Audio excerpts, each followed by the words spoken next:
আসসালামু আলাইকুম। চলে আসলাম একটা ইউনিক রেসিপি নিয়ে। এখানে আমি কাঁঠালের বিচি দিয়ে আজকে আমি হালুয়া বা বরফি তৈরি করে দেখাবো। এখন কাঁঠালের বিচিগুলোর খোসা ছাড়িয়ে নিচ্ছি। খোসাগুলো ছাড়ানো শেষ। এখন আমি সিদ্ধ করে নেব। সিদ্ধর পরে যে উপরে আবরণটা থাকে সেটাও আমি তুলে নিয়েছি। আর এখানে 2 কাপ পরিমাণে তরল দুধ জাল করে ব্লেন্ড করে নিয়েছি কাঁঠালের বিচিগুলো। আর এখানে আমি প্যানের মধ্যে 2 চামচ ঘি নিয়ে নিয়েছি। ঘিটা একটু বেশি পরিমাণে লাগে, হালুয়া বা বরফিতে ঘি না দিলেই হয় না।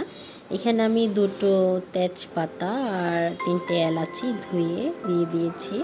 এখন এটাকে একটু ভেজে নিয়ে তারপরে আমি দিয়ে দিব এখানে ব্লেন্ড করা রাখা কাঁঠালের বিচি। আর এই পর্যায়ে ভালো করে ঢেলে নিচ্ছি। এখন আমি এটাকে ভালো করে নেড়ে ছেড়ে ঘিটা মিক্স করে নেব। দিয়ে দিচ্ছি পরিমাণ মতো লবণ আর দিয়ে দিচ্ছি পরিমাণ মতো চিনি। চিনিটা সম্পূর্ণ নিজেদের ইচ্ছে মতো ডিপেন্ড করবে, যে যতটুকু মিষ্টি খেয়ে থাকি আমরা। এখানে আমি 3 চামচ চিনি ব্যবহার করেছি, আমরা মিষ্টির পরিমাণটা একটু কমিয়ে খাই। এখন এখানে আমি দিয়ে দিচ্ছি পাউডার মিল্ক। এটা আমি 1 চামচ করে দিয়ে মিক্স করে আবার 1 চামচ করে এইভাবে দিয়ে 3-4 বারে মিক্স করে নেব 1 কাপ পরিমাণে পাউডার মিল্ক।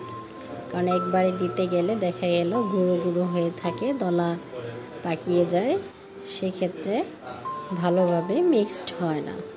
আপনারাও এইভাবে 2 থেকে 3 বারে দিয়ে নেবেন।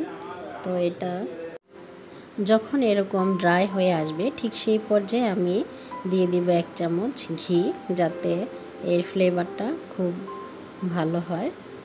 আর এখন আমার পুরোপুরি কমপ্লিট হয়ে গেছে। এখন আমি একটা প্লেটের মধ্যে একটু ঘি দিয়ে মেখে নিচ্ছি যাতে নিচের লেয়ারটা লেগে না যায়। এই পোরটাকে আমি ভালোভাবে সেট করে নিয়েছি এভাবে। এখন ঠিক 1 ঘন্টা পরে আবার চলে আসলাম, এভাবে পিস পিস করে কেটে নিচ্ছি একটু আড়াআড়ি করে।